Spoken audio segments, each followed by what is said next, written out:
Bismillahirrahmanirrahim. Assalamualaikum warahmatullahi wabarakatuh. Alhamdulillah hamdan katsiran thayyiban mubarakan fih kama yuhibbu rabbuna wa yarda. Asyhadu an la ilaha illallah wahdahu la syarika lah wa asyhadu anna Muhammadan 'abduhu wa rasuluh sallallahu alaihi wa ala alihi wa ashabihi wa man tabi'ahum bi ihsanin ila yaumiddin. Amma ba'du, ma'asyiral muslimin wal muslimat rahimani wa rahimakumullah. Kita lanjutkan pembahasan tentang ahkamul janaiz, di mana kita baru sampai tentang proses memandikan jenazah. Sebelum kita melanjutkan, di awal pembahasan ini tadi kita sampaikan bahwa memandikan jenazah itu hendaknya dilakukan bagi orang yang amanah, ya, orang yang amanah. Apa yang dimaksud dengan orang yang amanah di sini? Orang yang bisa menutupi aib-aib tentang si mayit. Karena ketika dia memandikan jenazah, otomatis dia akan melihat banyak sekali aib-aib yang ada pada si mayit tersebut. Ya. Kenapa ini penting? Karena keutamaan orang yang memandikan jenazah itu dikaitkan oleh Nabi sallallahu alaihi wasallam dengan mampunya orang tersebut menutupi aib-aib tentang si mayit. Nabi sallallahu alaihi wasallam bersabda di dalam sebuah hadis, "Man wassala musliman," kata Nabi sallallahu alaihi wasallam, siapa yang memandikan jenazah seorang muslim, fakatama alaihi, maka lalu dia berusaha menjaga dan menyembunyikan aib saudaranya tersebut, ghafara lahu Allahu arba'ina marrah, maka Allah akan ampunkan dosa-dosanya 40 kali. Ya. Ini hadis dikeluarkan oleh Imam Al-Hakim, dan Imam Al-Hakim menyatakan hadis ini sesuai dengan syaratnya Imam Muslim, dan ini disepakati oleh Imam Az-Zahabi. Apa keutamaan memandikan jenazah? Apa keutamaan memandikan jenazah? Allah akan ampunkan dosanya arba'ina marrah, 40 kali. Ya. Fakatama alaihi, lalu dia jaga, dia sembunyikan aib si jenazah tersebut, ghafara lahu Allahu arba'ina marrah. Ini menjelaskan kepada kita bahwa keutamaan yang besar ini bagi orang yang memandikan jenazah ini hanya akan diperoleh, akan didapatkan bagi yang mampu menjaga, menutupi aib-aib tentang si mayit. Ya. Sehingganya para ulama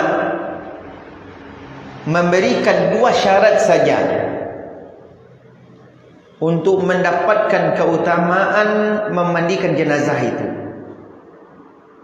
Yang pertama, apa yang telah kita sebutkan di sini, dia orang yang amanah, orang yang menjaga aib si mayit. Kemudian yang kedua, dia melakukannya ikhlas karena Allah Ta'ala. Ikhlas karena Allah Ta'ala. Baik, ikhwani wa akhwati rahimani wa rahimakumullah. Proses memandikan jenazah, kita mulai kepada inti pembahasan. Pertama sekali, menutupi aurat si mayit. Ini maksudnya apa? Aurat si mayit kok tidak dibuka dulu, Ustaz? Nah, jangan dibuka sebelum ditutup. Ditutup terlebih dahulu aurat si mayit. Bayangkan jenazah telah diangkat ke tempat pemandian, ya, baik dia masih dalam kondisi memakai baju, pakai celana, atau sudah ditutup dengan kain panjang, maka hal yang pertama yang kita lakukan, tutup aurat si mayit. Mana dia aurat yang dimaksud di sini? Kata Syekh Muhammad bin Shalih Al-Utsaimin, wal auratu bin nisbati lirrijali ma baina surra war rukbah. Aurat laki-laki yaitu antara pusar sampai lutut. Wa kadzalika bin nisbati lil mar'ah ma'al mar'ah. Begitu pula auratnya wanita di hadapan wanita yang lain. Ma baina surra war rukbah, yaitu antara pusar sampai lutut. Berarti kita taruh kain sebagai penutup antara pusar sampai lutut, ya.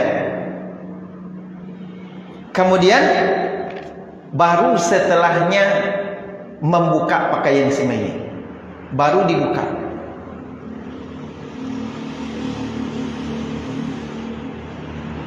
Baik kain panjang yang menutup total tadi dilepas, atau baju atau celana yang sedang dipakai oleh jenazah. Biasanya di tempat kita itu dilepas atau digunting. Digunting. Kenapa digunting? Susah buka-bukanya. Karena jenazahnya lah kaku, Ustaz, kan gitu kan. Baik. Maka tinggal kita satu permasalahan tadi, di saat kita melepas orang yang sedang sakarat itu, hendaknya yang kita lakukan setelah menutupi matanya, kemudian mendoakannya, ya, kemudian setelahnya melepaskan pakaiannya ketika itu. Karena ketika itu masih lentur, masih bisa digerak. Kemudian langsung diganti dengan ditutup dengan kain besar. Kenapa demikian? Karena kalau seandainya digunting di saat memandikan itu, maka mubadzir pakaiannya. Betul atau tidak? Kalau seandainya dilepas, kemudian dicuci, tak bisa dipakai bagi yang lain dan seterusnya. Dan takdir itu, mubadzir itu termasuk dari saudara-saudaranya syaitan, atau kebiasaan amalannya syaitan. Maka tidak disyariatkan. Tapi kalau seandainya memang kondisinya sudah terlanjur kaku, jenazahnya tidak bisa lagi dilenturkan, maka tidak boleh kita paksakan. Ya, tidak boleh dipaksakan. Nabi SAW menyatakan, siapa yang mematahkan tulang jenazah, maka sungguh dia telah dihukumi mematahkan tulang jenazah tersebut ketika masih hidup. Ya. Artinya dosanya besar. Baik. Jadi dibuka pakaian si mayit, ya, dibuka sisanya. Misal tutup bagian pusat sampai lutut, kemudian kain panjangnya tadi dilepas tanpa harus dibuka. Kemudian apa tujuannya dilepas pakaiannya ini? Ini untuk lebih memudahkan membersihkan, memandikan jenazah. Dan ini dahulu yang dilakukan oleh para sahabat Nabi SAW. Sehingga tak kala para sahabat Nabi SAW hendak memandikan jenazah Nabi, mereka ragu, apakah kita juga akan melepas pakaian Nabi SAW sebagaimana kita melepas pakaian orang-orang yang kita mandikan selama ini. Ini sebagaimana disebutkan di dalam hadis dikeluarkan oleh Imam Ahmad dalam kitab Musnadnya, dihasankan oleh Syekh Albani. Ya, para sahabat menyatakan, hal nujarridu Rasulullah sallallahu alaihi wasallam kama nujarridu mautana. Apakah kita juga akan melepaskan pakaian Nabi sallallahu alaihi wasallam sebagaimana kita biasa melepaskan pakaian jenazah yang kita mandikan? Ya. Nah, terjadi perbedaan pandangan di kalangan para sahabat Nabi SAW. Ini menjelaskan bahwa melepaskan pakaian si mayit di saat hendak memandikan ini adalah amalan yang telah dilakukan dahulu oleh para sahabat Nabi SAW. Ya. Kemudian ketiga, membungkukkan badan jenazah dengan berlahan, namun tidak sampai duduk, ya, sambil menekan bagian perutnya. Apa fungsinya? Hal ini dilakukan supaya cairan-cairan najis atau cairan-cairan kotor yang berbau dan seterusnya yang belum keluar semuanya atau yang masih terhambat, diharapkan dengan didudukkan, tapi tidak sempurna, ya, dimiringkan duduknya itu sambil menekan, mengurut-urut perut jenazah tersebut, diharapkan cairan-cairan tersebut bisa keluar.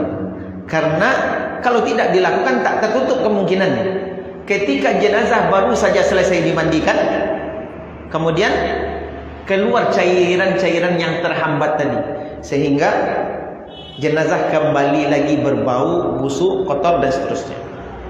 Maka dibungkukkan, didudukkan sejenak, kira-kira sampai di situ, sambil mengurut-urut perutnya tadi. Kemudian setelah selesai, dikembalikan jenazah ke posisi semula, kemudian baru dicebokkan. Nah, baru diapakan? Baru dicebokkan, istinja, ya, baru diistinjakan. Bagaimana caranya? Bagaimana caranya? Hah? Cara istinjakan? Hah? Tetap auratnya tertutup, kemudian pakai sarung tangan. Itu kunci pertama. Ketika kita hendak menstinjakan si mayit, tidak boleh langsung memegang kemaluan si mayit tadi, memegang tempat keluarnya kotoran bernajis tadi, tidak boleh. Akan tetapi imma dengan memakai sarung tangan. Kalau tidak ada sarung tangan, kita bisa memakai potongan kain kafan. Kain kafan barangkali dipotong sebesar ini, sepanjang ini, kemudian dililitkan di sini, sehingga tertutup tangan kita. Usahakan itu tangan kiri, ya, tangan kiri. Kemudian ini dia yang menggosok tempat kubul dan dubur yang bernajis tadi, kemudian disiram dengan tangan kanan, ya. Kemudian setelahnya disabunin sampai bersih kubul dan dubur tadi. Ini dilakukan kapan? Dilakukan kapan? Setelah jenazah tadi didudukkan tadi, kemudian dikembalikan, ya.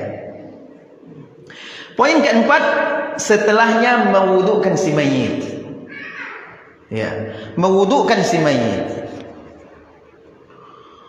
Sebuah kebiasaan yang ternyata menyelisihi sunnah yang ada di praktek yang ada di tengah-tengah masyarakat kita. Biasanya kaum muslimin, ya, mewudukkan jenazah itu kapan?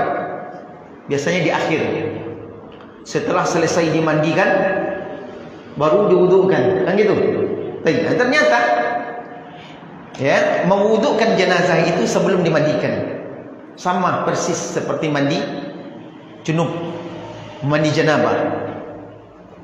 Ya, makanya poin keempat di sini mewudukkan si mayit. Ya. Ini berdasarkan kepada hadis dari Hafsah radhiyallahu taala anha dari Ummu Atiyah. Ummu Atiyah adalah wanita sahabiyah yang diminta oleh Nabi SAW untuk memandikan putri beliau. Untuk memandikan putri beliau. Apa kata Nabi SAW kepada Ummu Atiyah? Hadis ini dikeluarkan oleh Imam Bukhari.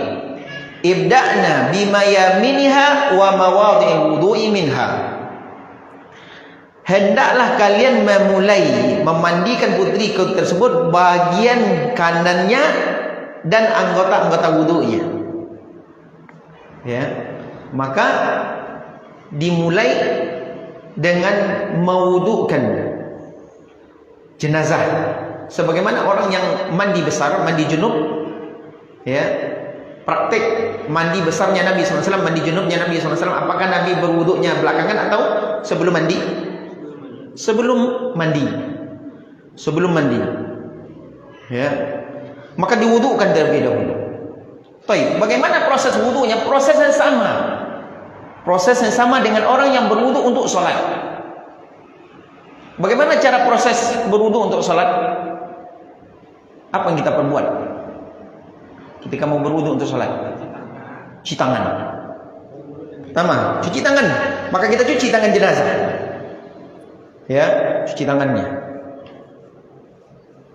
Kemudian ntar disela jari jemarinya, kemudian disabunin. Karena tujuan utama dari memandikan jenazah itu, kata para ulama kita, adalah menjadikan jenazah itu bersih, suci. Ya. Sehingganya di dalam hadis yang lain Nabi SAW memerintahkan iksilnaha thalathan au khamsan au aktsara min dzalika in ra'aitunna dzalik. Kata Nabi SAW kepada Ummu Atiyah yang memandikan putri beliau, basuh putri tersebut 3 kali atau 5 kali atau lebih daripada itu jika kalian menganggap itu perlu. Kenapa Nabi tidak memberikan batasan berapa kali dimandikan, berapa kali dibasuh? Kenapa tidak diberikan batasan? Karena tuntutan Nabi adalah bagaimana putrinya tersebut bersih. Sehingga terjadi perselisihan pendapat di kalangan para ulama, kalau seandainya tidak ada air untuk memandikan jenazah, apakah boleh diganti dengan tayamum? Sebagaimana kita tak kala tidak menemukan air, sementara kita dalam kondisi junub, maka kita bisa tayamum. Ya, kita bisa tayamum. Apakah jenazah ini juga berlaku hal yang sama? Sebagian para ulama dan Syekh Muhammad bin Shalih Al-Utsaimin lebih condong kepada pendapat ini, menyatakan bahwa jika tidak ditemukan air, maka gugur kewajiban memandikan jenazah. Kenapa? Karena tayamum itu fungsinya adalah ta'abbudi, ibadah untuk mengangkat hadat. Ya. Sementara tujuan dari mandi itu adalah membersihkan si mayit. Membersihkan si mayit dari najis, dari kotorannya. Sehingga kalau seandainya dia ditayamumkan dengan debu, maka ini berseberangan dengan tujuan disyariatkannya memandikan jenazah. Karena debu yang akan tuhan. Debu berarti yang akan digitukan ke wajah si mayit, kepada tangan si mayit. Betul tidak? Iya. Padahal tujuan memandikan jenazah itu adalah untuk menjadikan si mayit itu bersih. Sehingga Nabi SAW iksilna hatalatan, mandikan putri itu 3 kali basuhan, au khamsan atau 5 kali, au aktsara min dzalika in ra'aituna dzalik, atau lebih daripada itu. Nabi tidak memberikan batasan berapa dimandikan. Akan tetapi Nabi ingin bersih. Khilaf di kalangan para ulama dalam masalah ini. Sebagian menyatakan tetap tayamum. Contoh jenazah yang mati kerana terbakar, yang tidak akan mungkin dimandikan, anyui berko daging-daging yang angui itu dibawa di air. Atau jenazah yang ditemukan terapung lah sekian lama, bahkan sebagian kulitnya barangkali lah memutih, lah tersentuh di air atau digosok seketika sajalah hilang. Ya, tabang berko tinggal tulang juga boleh. Maka jenazah-jenazah seperti ini yang tidak mungkin untuk dimandikan, apakah bisa digantikan dengan tayamum? Ini khilaf di kalangan para ulama. Baik. Maka ketika kita mewudukkan jenazah itu, ya, kita membasuh tangannya, sebagaimana kita hendak berwuduk itu basuh tangan, dan gunakan sabun. Kemudian periksa kuku-kukunya. Ya. Kalau seandainya kukunya panjang, apakah kukunya itu dipotong apa tidak? Maka pendapat yang benar dalam masalah ini adalah tetap walaupun dia sudah jadi mayit, kukunya dipotong. Walaupun ada sebagian menyatakan apa? Menyatakan bahwasanya tidak usah dipotong. Kenapa? Karena kalau dipotong nanti jatuh ke bawah, ke tanah juga. Si mayit ini pun juga akan dimasukkan ke dalam tanah. Untuk apa dipotong? Gitu ya. Namun yang benar dalam masalah ini adalah disyariatkan untuk menjadikan mayit ini bersih. Maka juga disyariatkan untuk memotong kukunya yang panjang. Tangan. Selesai tangan bagaimana? Antum berwudu setelah tangan apa? Basuh kaki. Apa? Iya, istinsyak. Masukkan air berkumur-kumur dan memasukkan air ke dalam hidung. Madmadah wal istinsyak gitu ya. Madmadah kumur-kumur, istinsyak, masukkan air ke dalam hidung. Baik. Sekarang muncul pertanyaan, bagaimana cara menjadikan si jenazah ini kumur-kumur? Kata Syekh Muhammad bin Shalih Al-Utsaimin, jangan berkumur-kumur jenazah dimasukkan air ke dalam mulutnya atau dimasukkan air ke dalam hidungnya, karena dia tidak bisa istinsarnya mengeluarkan air. Bayangkan jenazah kita mandikan, masukkan air dalam mulutnya, ternyata keluar lagi. Masukkan air dalam hidungnya, dikeluarkannya, apa ganti? Ambo yakin putih telapak kaki yang memandikan. Iya, maksudnya ya kan. Jadi memandikan jenazah. Maka kata Syekh Muhammad bin Shalih Al-Utsaimin, ya, tidak seperti itu cara makmadahnya, karena tak dibolehkan kita memasukkan air ke mulut atau ke hidung jenazah. Kenapa? Karena kalau dimasukkan, dia akan langsung masuk ke dalam lambungnya, kemudian terkumpul di lambungnya. Ketika air terkumpul di lambungnya, menyebabkan usus-usus atau organ-organ dalam lambungnya tadi akan bergoyang, sehingga tak tertutup kemungkinan ketika jenazah selesai dimandikan nanti akan keluar cairan-cairan busuk. Terus bagaimana caranya? Caranya adalah, nah perhatikan di sini. Diambil potongan kain kafan, kemudian potongan kain kafan itu dililitkan di jari telunjuk kita, kemudian dibasahkan dengan air, kemudian itu yang digosokkan ke mulutnya 3 kali, dibasuh lagi, masukkan ke hidungnya, dibersihkan 3 kali. Inilah cara madmadah wal istinsyaknya, ya, jenazah. Ya, baik. Kemudian setelahnya apa? Setelah kumur-kumur, apa lagi?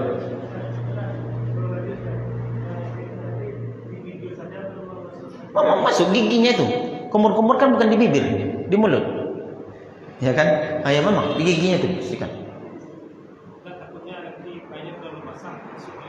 Oh enggak, paling netes-netes sedikit aja enggak masalah. Ya. Baik. Diambilkan. Baik, setelah kumur-kumur apa lagi? Basuh wajah. Iya, dibasuh wajah jenazah. Basuh wajah. Ambil, kemudian basuh wajahnya tadi. Basuh wajahnya, ya, sekaligus lihat anggota wajah. Mana dia anggota wajah? Nah, pembahasan wudu nih. Mana anggota wajah? Tumbuh rambut bagian atas sampai rahang bawah. Kiri kanannya mana? Nah, dari telinga sampai telinga sini. Ini dia wajah. Ya, ini yang kita basuh, kemudian pakai sabun. Ya, pakai sabun.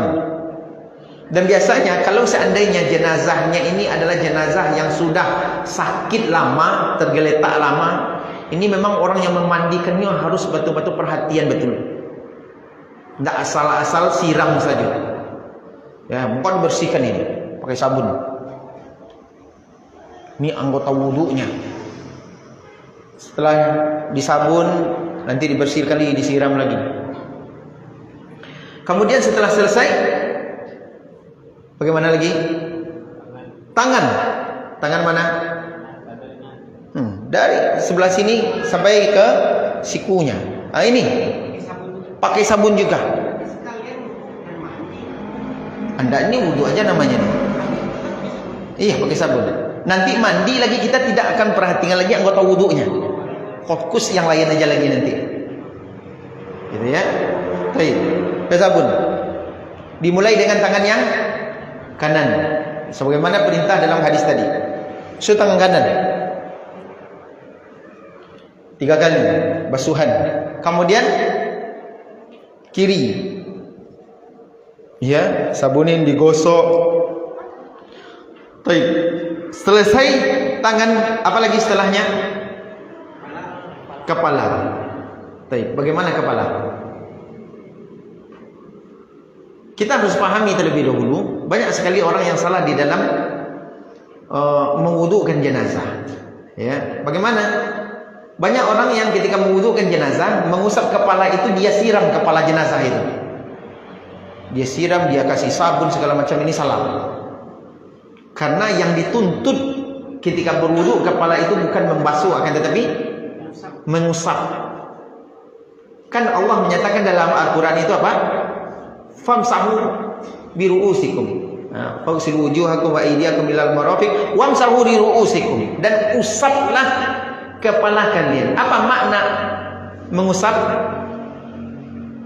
Yaitu mengambil air, kemudian dibuang airnya itu. Sisa air yang menempel di telapak tangan ini yang diusapkan. Namun tak kala air itu yang kita curahkan ke kepala itu bukan mengusap namanya, tapi membasuh. Ya. Karena tuntutan membasuh berbeda dengan tuntutan mengusap. Tidak perlu. Caranya bagaimana? Caranya gimana? Sebagaimana berwudu untuk sholat. Nabi SAW ketika berwudu mengusap kepalanya, bada'a bi muqaddami ra'sihi. Nabi mengusap bagian depan, dimulai dari bagian depan rambutnya. Ya. Kemudian hatta dhahaba ila kaffah, sampai ke belakang. Tsumma raddahuma ila makanil ladzi badan. Kemudian dikembalikan lagi ke tempat awal memulai. Dan itu dilakukan satu kali. Setelah selesai ke tempat awal, kemudian langsung dengan 2 daun telinga. Marratan wahidatan, hanya satu kali, kata Ali bin Abi Thalib. Tanpa mengambil air yang baru. Ini pendapat lebih kuat dalam masalah ini. Oh, enggak. Iya, tangan. Kenapa enggak pakai sabun, Pak Dokter? Karena kalau pakai sabun harus disiramkan air nanti. Kalau enggak tinggal sabun di situ. Betul atau tidak? Nah. Jadi, dari depan jenazah, berarti kalau di sini jenazahnya, kepala jenazahnya, kita mengusap kepala itu jangan di sini, dari belakangnya bagus. Ambil air, buang di sini. Ke bawah, diangkat sedikit kepala itu. Kemudian kembalikan lagi. Langsung kedua daun telinganya. Ya, ini satu kali. Kenapa? Karena 2 daun telinga itu masih bagian dari kepala. Nabi SAW menyatakan al-udunani minar ra's. 2 daun telinga itu bagian dari kepala. Sehingga jangan dipisah pengambilan airnya itu. Itu hanya satu kali tanpa mengambil air yang baru. Ini pendapat yang lebih kuat dalam masalah ini. Baik, kemudian setelahnya apa? Basuh kaki. Basuh kaki sampai ke kedua mata kaki, ini yang wajibnya. Kita basuh kaki jenazah, kita sela jari jemarinya itu, kukunya kita periksa, sabun, kemudian siram. Oke. Selesai jenazah kita wudukan. Apa yang kita perbuat setelahnya? Lihat poin nomor 5. Membasuh kepala jenazah dengan busanya daun bidara. Jika tidak ada, ganti dengan sampo. Sebagaimana ketika mandi junub, selesai berwudu, apa yang diperbuat oleh Nabi SAW? Nabi mengambil air dengan kedua telapak tangannya, menumpahkan kepalanya, kemudian sambil menyela-nyela rambutnya. Sampai ketika Nabi merasa air itu telah sampai ke kulit kepalanya, baru Nabi menyiram seluruh tubuhnya. Ini mandi junub, mandi besar. Maka seperti itu pula mandikan jenazah. Selesai kita wudukan, baru setelahnya kepalanya kita sampo. Nabi SAW dulu menggunakan daun bidara karena tidak ada sampo di zaman Nabi. Daun bidara itu apanya diambil? Busanya, bukan daunnya itu. Ternyata daun bidara itu ketika digosok dengan air itu mengeluarkan busa. Busa itu diambil. Kenapa tidak daunnya? Kata Syekh Muhammad bin Shalih Al-Utsaimin, karena kalau daunnya itu diambil, ya, nanti potongan-potongan daunnya itu lengket di rambut dan susah membersihkan. Ya. Maka dibersihkan.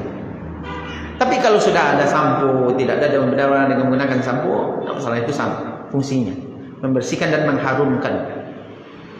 Ya, sampo sampai bersih. Baik. Kemudian setelah selesai, apa kita lakukan setelahnya? Baru kita mandikan secara keseluruhan. Mandikan secara keseluruhan, seluruh tubuh jenazah kita siram bagian kanan. Tak bagian kanan, bagian kiri, bagian tengah. Dulu ketika Nabi mandi junub juga, siram kepalanya bagian kanan, kiri, tengah. Ya, kemudian disabun. Bagian depan berarti dulu disabun. Apanya disabun? Lengannya, yang tidak tadi, leher, belakang, kemudian ketiak, dada, perut, paha, betis, tuh disabun. Ya, selesai disabun bersih-bersih, siram. Setelah selesai disiram, apa lagi? Setelah selesai disiram apa lagi? Selesai disiram sabun lagi.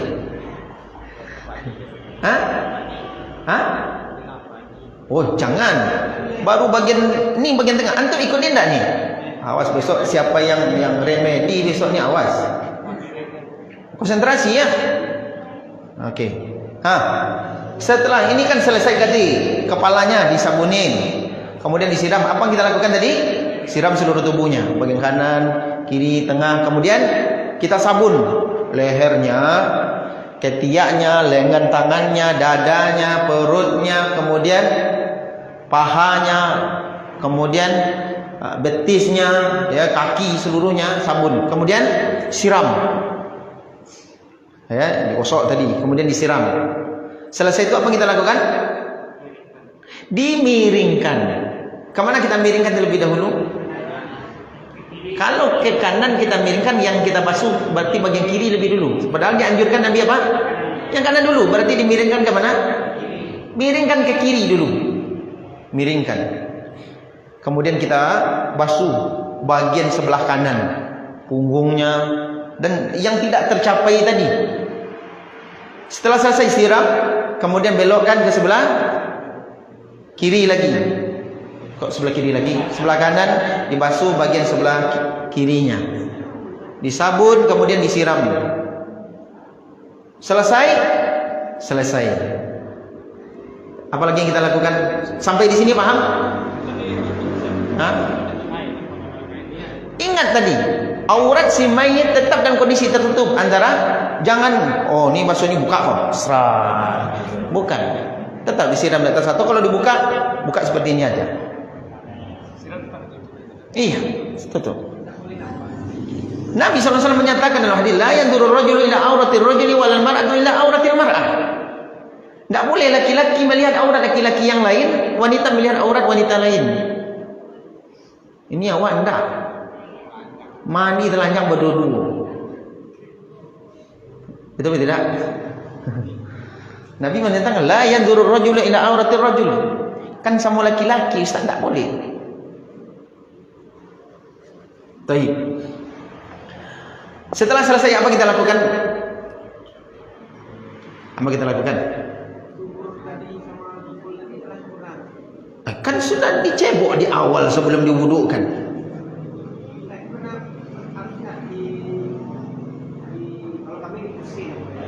Jadi ditumbuk mana? Di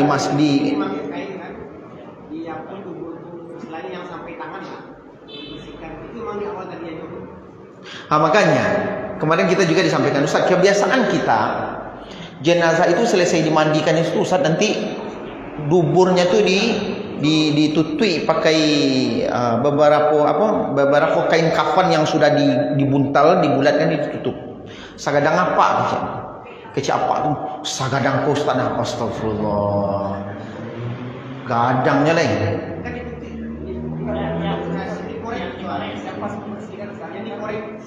Enggak.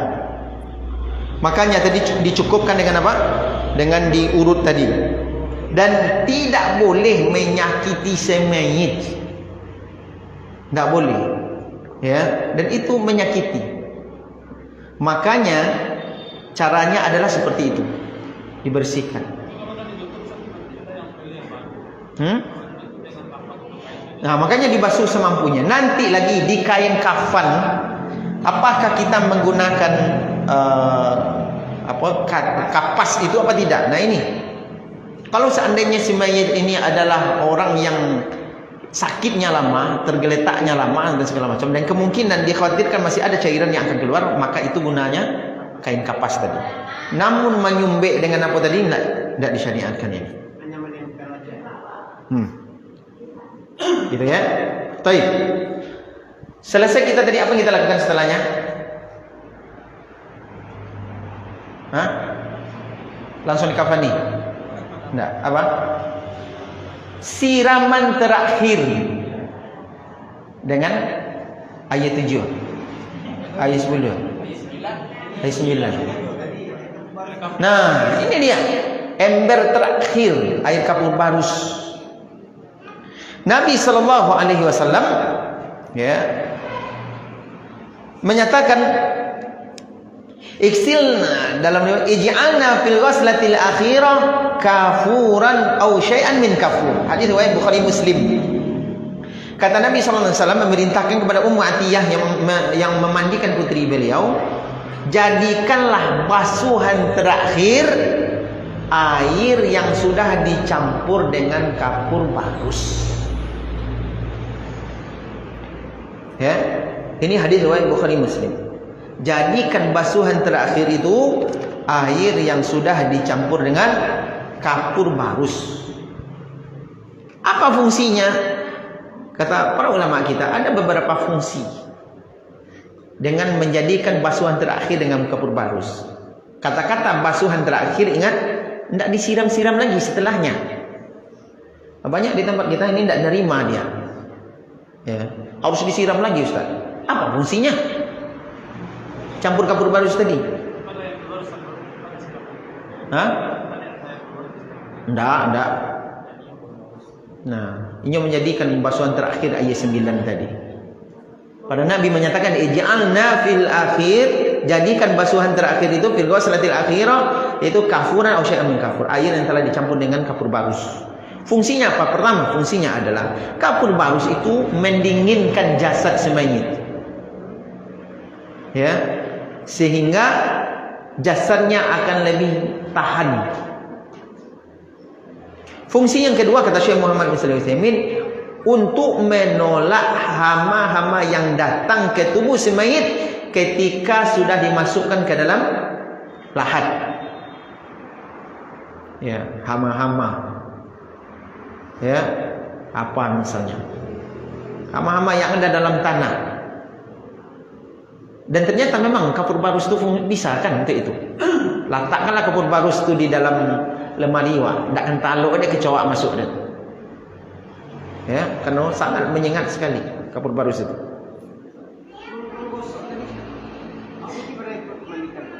Batasan menggosok pernah sekali dulu itu sampai memang benar-benar asik melabur menggosok. Tidak ada pula batasan seperti apa dokter. Akan tetapi kembalikan kepada tujuan memandikan tadi. Ya, di mana kita sudah merasa bersih. Lagi cinok itu bilang Tidak tahu sampai segitunya tuh. Insya Allah kulit kalau seandainya dikasih sabun kemudian disiram, insya Allah setelah itu kasih gitu. Ya.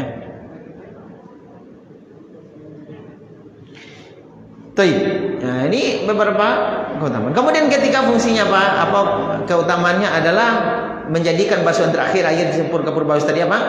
Kita telah mencontoh Nabi sallallahu alaihi wasallam.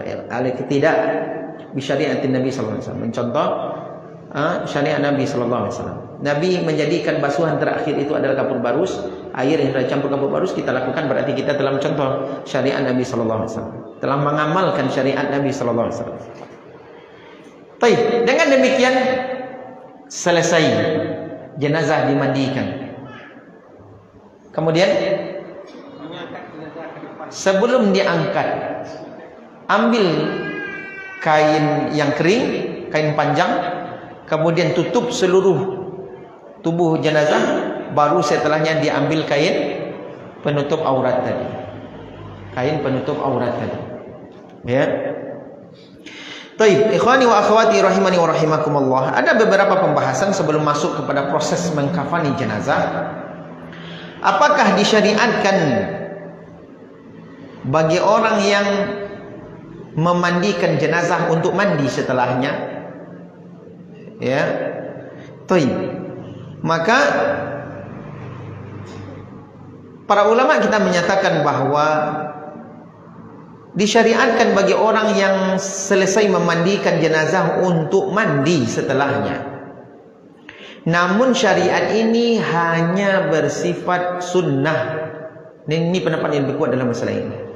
Tidak wajib.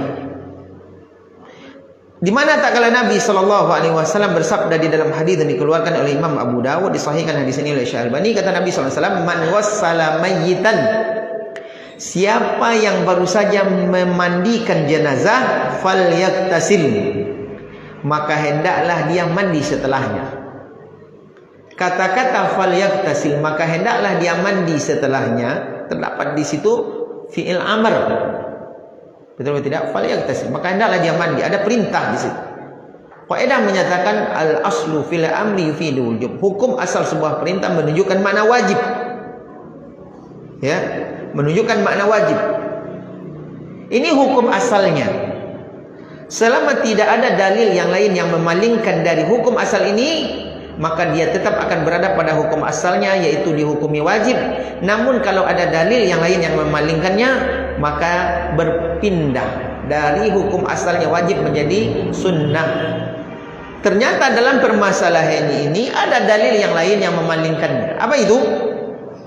Sebuah riwayat yang dikeluarkan oleh Imam Ad-Daruqutni, disahihkan oleh Syekh Albani, di mana Abdullah bin Umar radhiyallahu taala anhuma dan juga dahulu Abdullah bin Abbas radhiyallahu taala anhuma menyatakan, kunna nagsilul mayyita, dahulu tak kala kami memandikan jenazah. Kata Abdullah bin Umar, fa minna man yaktasil wa minna man lam yaktasil, maka di antara kami ada yang mandi setelahnya dan di antara kami ada juga yang tidak mandi. Ketika ungkapan di antara kami ada yang mandi, di antara kami ada yang tidak mandi, ini menjelaskan bahwa para sahabat Nabi SAW seperti Abdullah bin Abbas, Abdullah bin Umar, Abdullah bin Mas'ud dan yang lainnya, mereka memahami perintah untuk mandi bagi orang yang selesai memandikan jenazah itu tidaklah sebuah kewajiban. Tidaklah sebuah kewajiban. Karena kalau seandainya memang itu wajib, tidak akan mungkin mereka akan meninggalkan perkara yang telah diwajibkan oleh Nabi SAW. Ungkapan faminna man yaktasil wa minna man lam yaktasil, ungkapan dari Abdullah bin Umar tadi, di antara kami ada yang mandi, di antara kami ada yang tidak mandi, ini menjelaskan hukumnya hanya anjuran, sunnah, mustahab. Ya. Baik.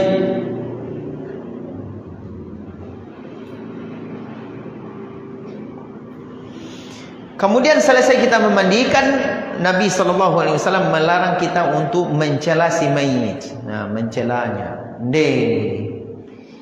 indak diurus bentuk dia ketikanya sakit dulu. Ya kan? Ambo tahu ketika memandikan tadi busuk dak tanggung-tanggung. Ya kan?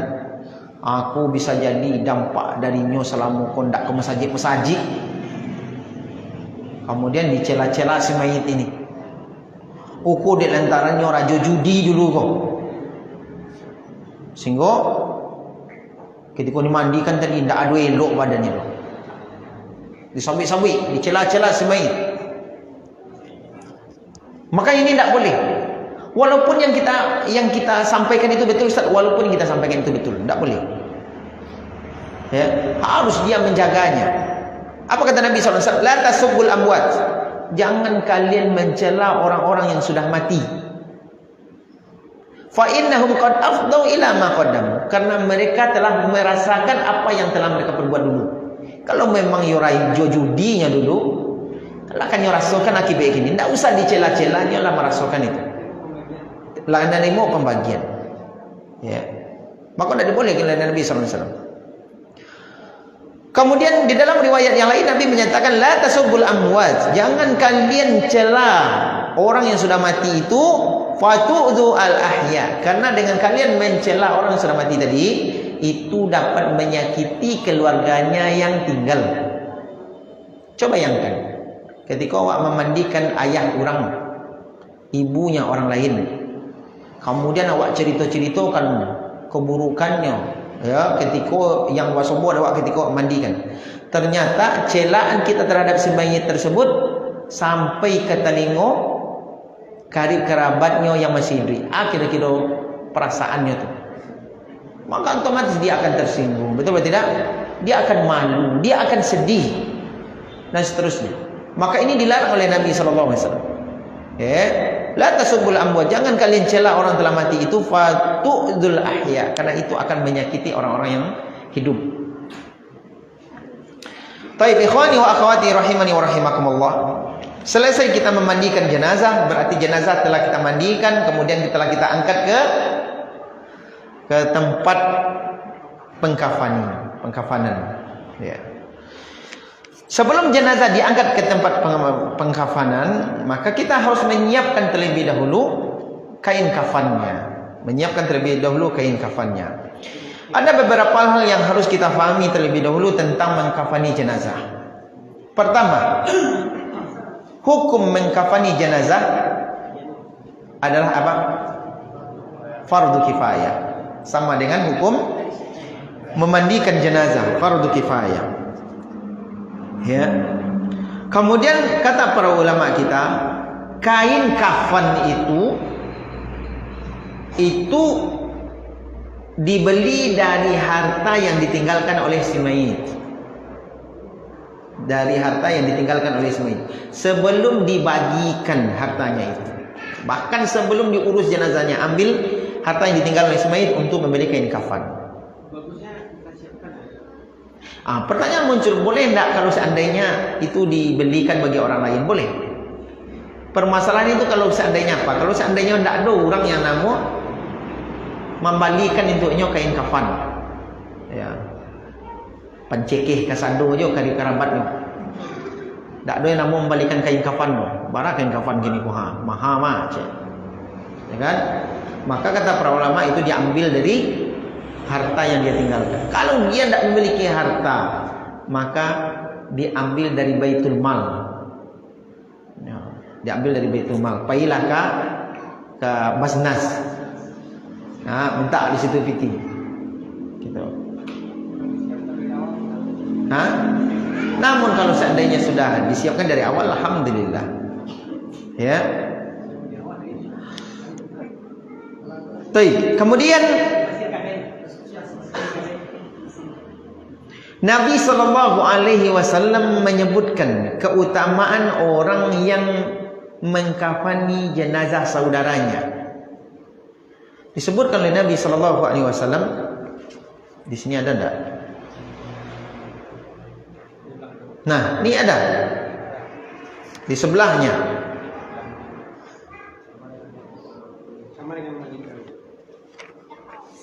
Nah, kata Nabi sallallahu alaihi wasallam, "Wa man kaffana mayyitan", siapa yang mengkafani jenazah saudaranya, kasahullahu minas sundusi wastibrakil jannah, maka Allah Subhanahu wa taala akan memberinya nanti pada hari kiamat pakaian sutra di surga, pakaian sutra yang halus dan pakaian sutra yang tebal dari pakaian penduduk surga.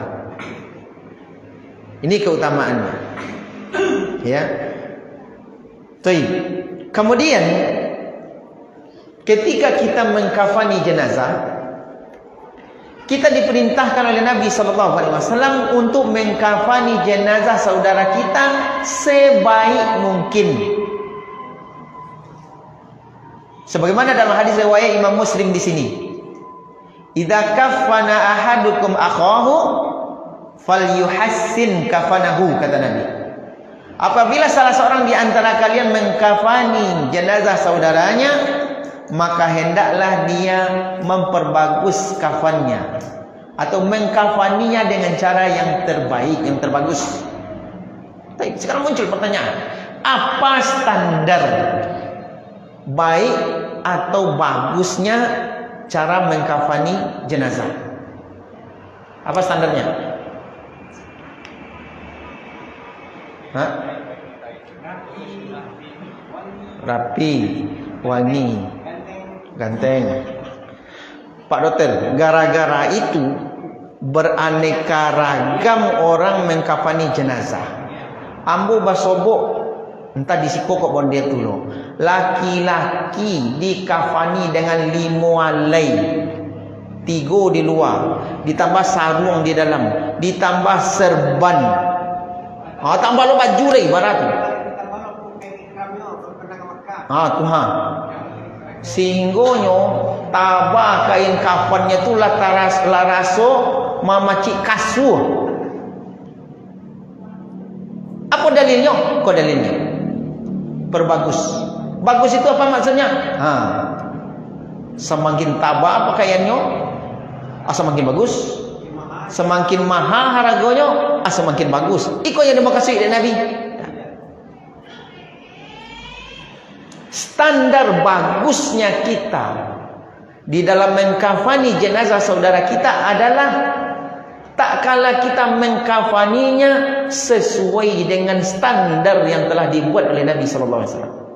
Tak kala kita mengkafani jenazah saudara kita sesuai dengan syariatnya Nabi. Bukankah Nabi menyatakan wa khairul huda huda Muhammadin sallallahu alaihi wasallam. Sebaik-baik petunjuk itu adalah petunjuknya Nabi sallallahu alaihi wasallam. Tidak ada petunjuk lebih hebat lagi daripada itu.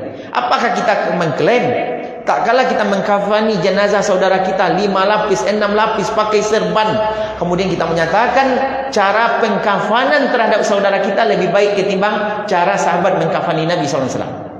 Bisa kita mengklaim seperti itu? Ya. Makanya Aisyah radhiyallahu taala anha menyatakan, barangkali di sini kita sebutkan ini hadisnya.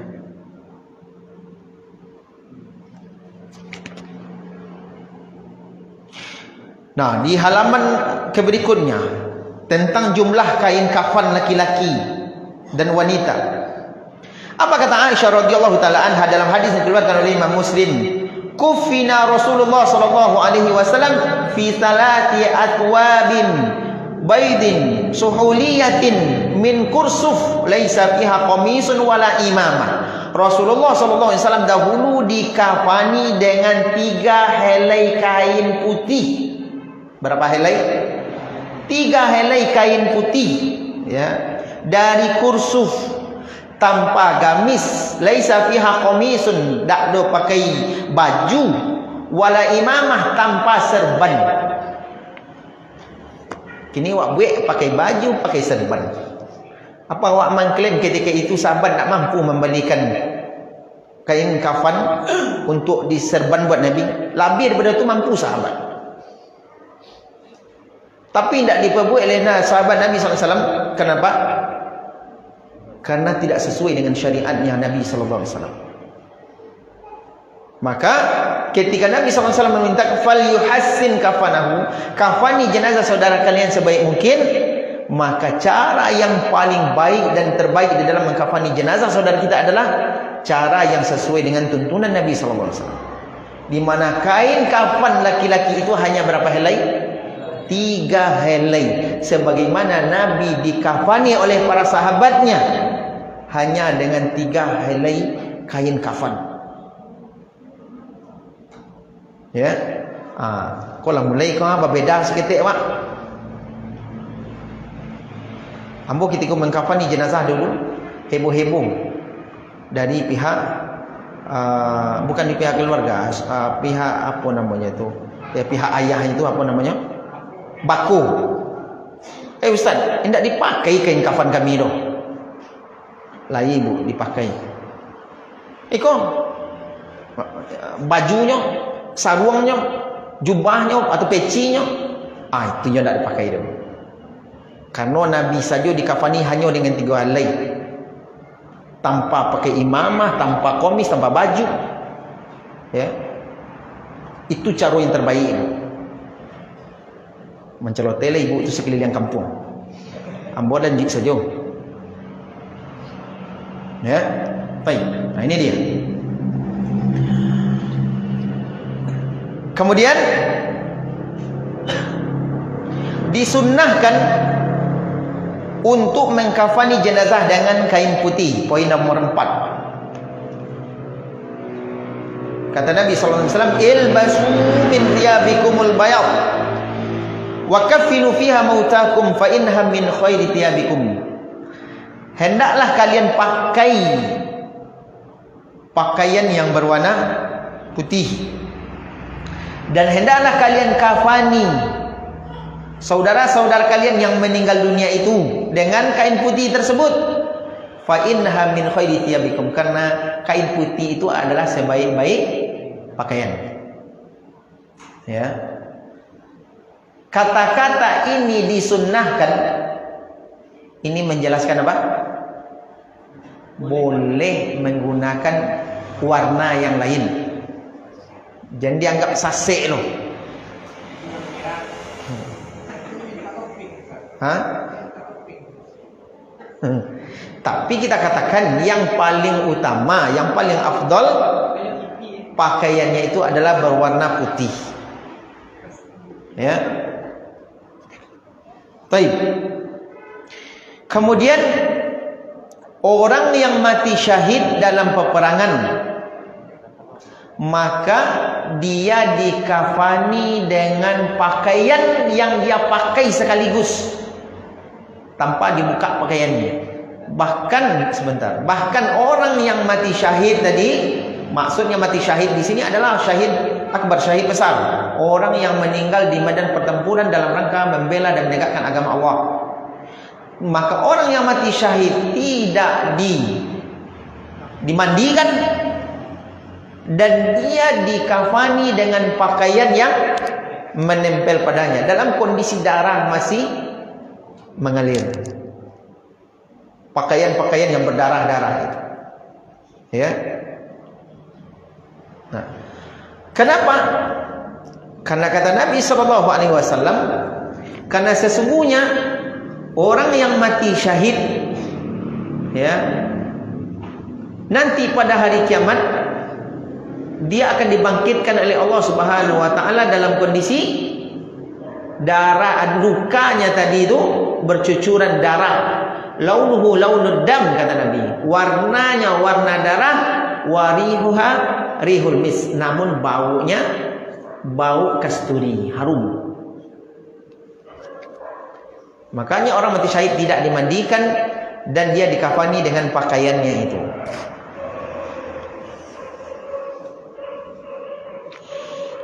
Kemudian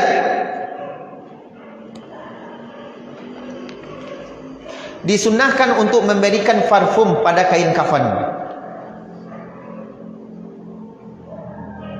Ya, disunnahkan untuk memberikan parfum pada kain kafannya di setiap lapisannya. Kata Nabi sallallahu alaihi wasallam di sini, "Idza jammartumul mayyita fajammiruhu thalathan." Apabila kalian memberikan wewangian pada si mayit, maka berikanlah 3 kali. Ya. Dalam riwayat yang lain, ya, Nabi SAW memerintahkan untuk memberikan wewangian kecuali jika seandainya dia dalam kondisi ihram. Dia dalam kondisi ihram, meninggal dia masih berpakaian ihram, ya, maka tak boleh memakai wewangian. Tak boleh memakai wewangian. Kenapa? Karena nanti pada hari kiamat dia juga akan dibangkitkan oleh Allah dalam kondisi bertalbiyah, dalam kondisi ihram bertalbiyah, labbaik Allahumma labbaik, itulah nanti yang diucapkan, ya, ketika dibangkitkan. Kan kain kapan yang biasa, boleh tak kain kapan selain itu? Karena asal putih. Boleh. Sama sini kan. Boleh. Kain putih, Kain kafan itu kan bahasa kita Indonesianya. Yang Nabi kan tidak ada menyebutkan kain kafan. Kain yang berpakaian putih. Ya. Namun mengkafani di situ memang maksudnya adalah membungkusnya itu. Ya. Baik. Ini dia beberapa hal yang harus kita perhatikan. Kemudian di sini untuk laki-laki, kain kafannya hanya 3 helai. Ini telah kita sebutkan tadi ya, hadisnya.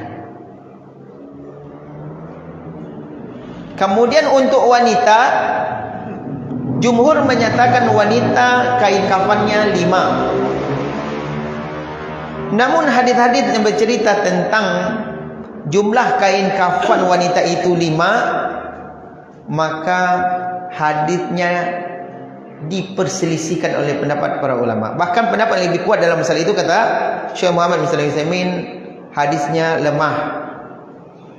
Walaupun sebagian menyatakan ada yang menyatakan hadisnya itu hasan. Apa kata Syekh Muhammad bin Shalih Al-Utsaimin? Ini disebutkan dalam kitabnya Syarh Mumti ini. Ya. Kata Syekh Muhammad bin Shalih Al-Utsaimin, "Wa qad jaa'a fi ja'li kafnil mar'ati 5 athwab." Hadis marfu'. Sungguh telah ada pada hadis yang marfu' ya, bahwa kain kafan untuk wanita itu 5 helai. Illa fi isnadihi nadhran. Kecuali pada sanad hadis ini masih butuh penelitian, artinya diragui tentang kesahihannya. Li'anna fihi rawiyan majhulan, karena pada rawinya, pada matannya itu, pada sanadnya itu ada seorang rawi yang majhul. Walihada qala ba'dul ulama, lantaran karena hadis ini lemah, sebagian para ulama menyatakan innal mar'ata tukaffan fima yukafan bihi ar-rijal. Wanita itu dikafani sebagaimana kaum laki-laki dikafani. Ai fi thalathati atwa, yaitu 3 helai saja. Yalufu ba'dhuha ala ba'dhin, yang itu dililitkan ke tubuhnya sama dengan laki-laki. Baik. Kemudian para ulama menyatakan disunnahkan menambahkan sarung, menambahkan jilbab dan gamis bagi mayit wanita. Ini katakan oleh Lajnah Daimah. Sehingga Syekh Muhammad bin Shalih Al-Utsaimin di sini ya menggabungkan 2 pendapat para ulama tadi. Pendapat pertama menyatakan berapa helai? 5. Namun matanya, sanadnya ada lemah gitu ya, ada rawi yang majhul. Kemudian pendapat yang kedua menyatakan hanya 3 helai, sama dengan laki-laki, karena hadis tadi tidak bisa dijadikan dalil. Syekh Muhammad bin Shalih Al-Utsaimin mengelompokkan 2 pendapat ini, menyatakan bahwa wanita itu dikafani bagian luarnya itu 3 helai sebagaimana laki-laki, kemudian ditambah dengan gamis, ya, gamis yang itu gamis baju, kemudian ditambah dengan sarung. Gamis kalau baju udah ada, kemudian tambah sarungnya di bawah. Kalau gamis berarti bisa langsung sampai ke bawah. Kemudian ditambah dengan jilbab, sehingga bisa dikatakan bahwa wanita yang 3 helai di luar ditambah luar dalam, karena baju sini 1, di belakang 1, 2, sehingga menjadi 5. Bisa dipahami? Tak boleh. 3 bagian luar, kemudian ditambah gamis. Gamis itu kan baju, berarti ada bagian atas, ada bagian bawah, berarti kan 2. Ya, baik. Ya, berarti jilbab penutup bagian atas. Gamis ini kalau pakai sarung berarti untuk di bawah. Itu kan dihukumi sama, itu dihukumi 1 lembar di atas, 1 lembar di bawah, sehingga menjadi 5. Dan kami lebih condong kepada pendapat ini, menggabungkan kepada kedua pendapat yang pertama. Sehingga disebutkan oleh Lajnah Daimah di sini, wal mar'atu yubda'u takfinuha bil izar 'alal aura wa ma haulaha. Wanita itu pengkafanannya dimulai dengan menyiapkan izarnya, sarungnya, ya, yang menutupi auratnya dan sekitarnya. Tsumma qamis, kemudian qamis, baju, seluruh jasad, menutupi seluruh jasad. Tsumma al-qina'a ala ra'si wa ma haula, kemudian dipakaikan dengan penutup kepala, ya, yang akan menutupi seluruh kepalanya. Kemudian baru setelahnya ditutup. Kata Syekh di sini ditutup dengan 2 helai pakaian bagian luar.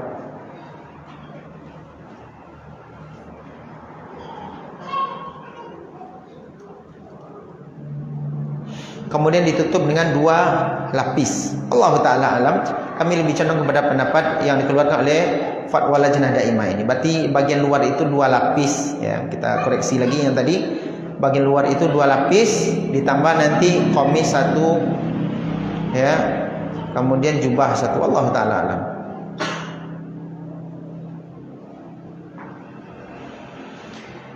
Sebelum langsung kepada solat jenazah, masih ada berapa waktu lagi? 5 menit? 2 menit lagi. Ketika kita hendak mengkafani jenazah, yang pertama sekali yang harus kita siapkan apa? Talinya terlebih dahulu. Siapkan talinya. Sebagian menyatakan talinya itu 7. Syekh Muhammad bin Shalih Al-Utsaimin menyebutkan wa amma binisbati li'adadil uqad, ya. Adapun tentang jumlah ikatannya, ya, maka tidak ditemukan dalil yang menyatakan bahwa jumlahnya harus 7 ikatan. Tidak ditemukan. Tidak ada dalilnya. Fa hadza la a'lamu lahu aslan. Saya tidak menemukan ada dalilnya, kata Syekh Muhammad sallallahu alaihi wasallam. Maka itu dikembalikan kepada kebutuhan.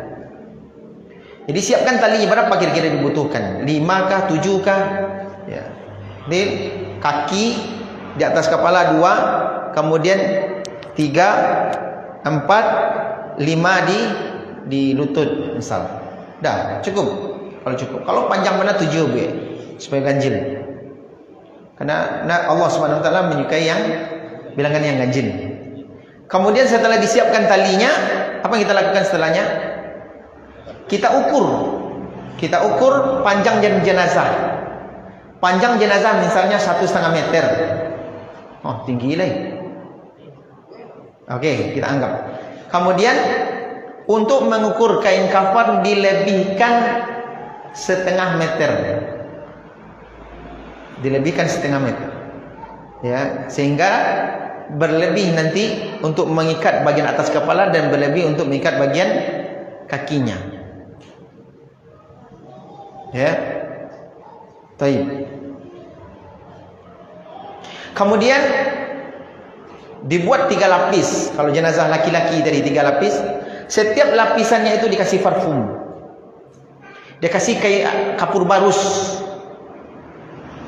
Ya. Boleh apa saja. Kalau sampai awak biasanya apa? Minyak sekonyonyong. Kenapa harus pakai minyak sekonyonyong? Boleh. Parfumnya apa saja. Ya. Kalau jenazahnya wanita, nanti setelah 2 lapis bagian luar disiapkan sarungnya, disiapkan bajunya, disiapkan jilbabnya. Ya.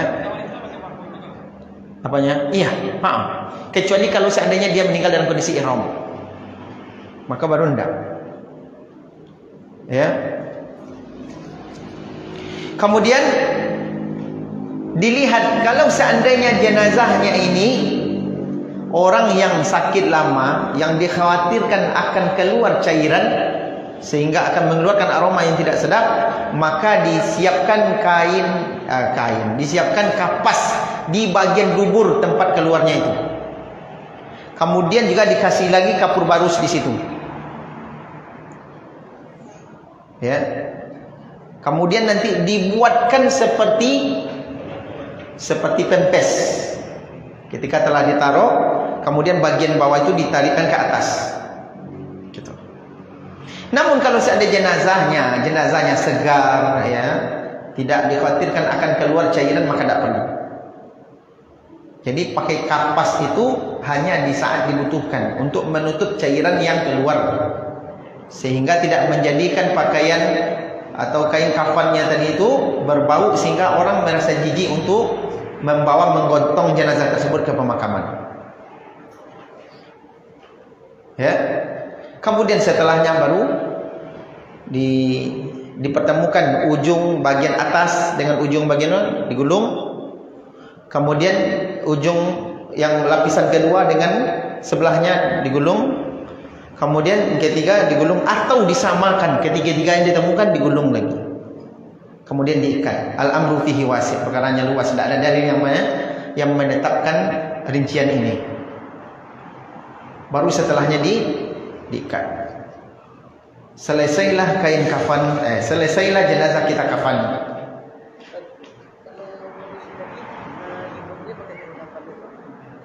Jilbabnya dipakai kain kafan. Memang jilbabnya itu kain kafan. Iya, dibuatkan. Bagaimana caranya nanti? Termasuk ini nanti bajunya itu gimana baju Ustaz? Dibandingkan lo ke pasar baju itu Ustaz. Nggak, kain kafan itu kita buatkan seperti baju. Nggak pandai caranya, tanya ke tukang jahit. Gampang, nanti kita pelajari ya.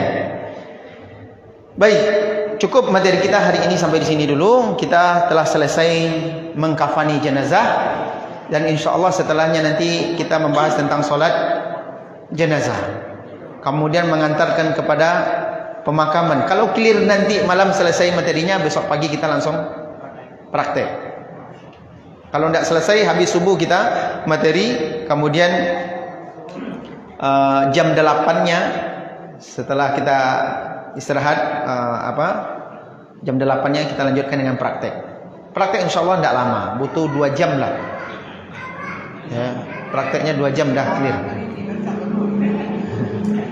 Ya, insya Allah taala. Baik, wassallallahu ala nabiyina Muhammadin. Nah. Kalau seandainya si matikan mayat itu atau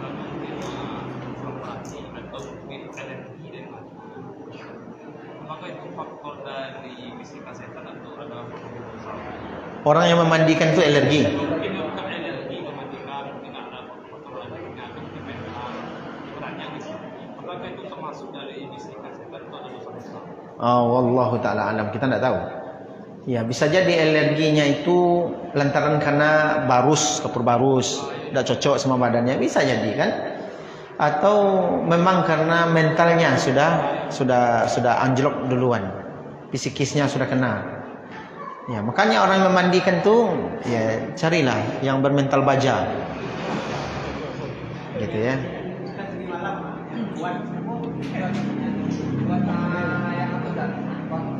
Mengangkat dari tempat kematian ke tempat pengapanan, waktu melepas kain aurat tadi atau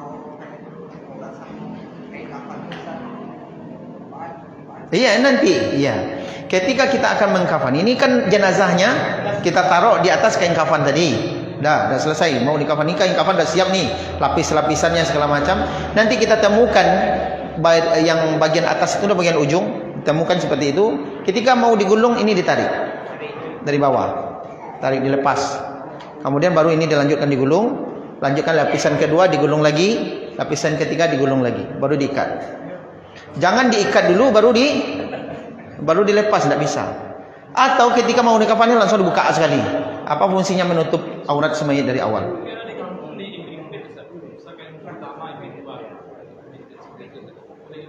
Apa itu?